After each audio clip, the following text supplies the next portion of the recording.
originally kidnapped would now be caught up in this and taken south and sold as well. Southern slave owners formed posses or offered exorbitant rewards to bounty hunters who began swarming north, threatening all blacks, not just fugitive slaves, with arbitrary arrest. Conductors fared little better than their passengers. Jonathan Walker, a white shipwright who attempted to ferry slaves from Florida to the free Bahamas, was ordered by a federal court to have his hand branded with the letters SS for slave stealer.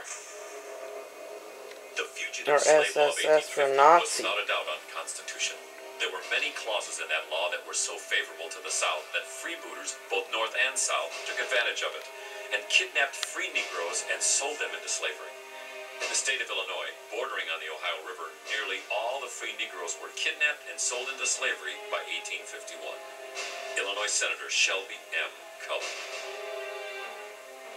Now, the Fugitive Slave Law of 1850 was a needed law, for the penalty attached to that law was all the hope the slaveholders had of ever recapturing their fugitive slaves. A.P. Stewart, General of the Confederacy.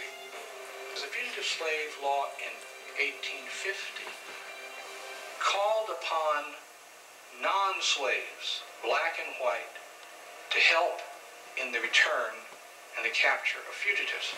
If a man is walking down the street and a fugitive runs by and slave catchers are chasing this fugitive, that man can be deputized on the spot and the person would be forced to help in the return of that fugitive under penalty of fine and imprisonment.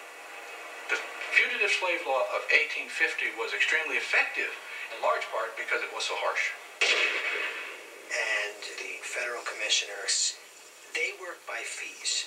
And under the law, if you decide that somebody is a fugitive slave, you got paid $10. If you decide they're not Under a the fugitive law, slave, if you you get paid put laws $5. against people Now, and keep the them down, you logic should of this repay them, is kind of typical like you did the congressional logic. Indians If you decide and the person Jews. isn't a slave, all you do is say he goes free. If you decide he is a slave, you have to fill out a lot of paperwork. So you did more work, you should get paid more money. But for Northerners, this is an attempt to buy justice. The northern United States was no longer a safe haven for escaped slaves. And so the Underground Railroad had to expand all the way into Canada, where slavery had been abolished more than 100 years before. Throughout Ontario, the Canadian government and American abolitionists funded black settlements with free housing and farmland. Canada was certainly not free from racism, but here in 1850, fugitive slaves could own businesses, expect fair treatment in court, and most importantly, they had the right to vote. By the end of the Civil War, more than 20,000 African Americans had resettled in Canada. But getting to Canada was getting tricky.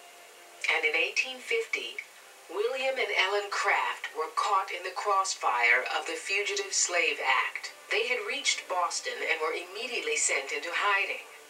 They were hidden in the home of Lewis Hayden, a former fugitive slave who, with his wife, Harriet, had provided a refuge for hundreds of escaping slaves. The Fugitive Slave Law came literally to their front door. Slave catchers come to town. Lewis Hayden piles kegs of gunpowder on his front porch, and he stands there with a torch, and he says, "You will not take a slave from this building." And he threatens to blow everybody up, including the slave and the slave catchers and himself up, before he will allow the slave to be taken. He discourages the slave catchers. Other blacks show up, and eventually these catchers of slaves leave the city. While the Fugitive Slave Law of 1850 resulted in the unjust capture and death of countless African Americans, ironically, it also had positive effects its legislators had never intended. Many people in the North, who had cared little about slavery until then, turned against it. It re-energized and led to the expansion of Underground Railroad routes, and it inspired one woman to lay her life on the line again and again for the cause of freedom. That woman was Harriet Tubman.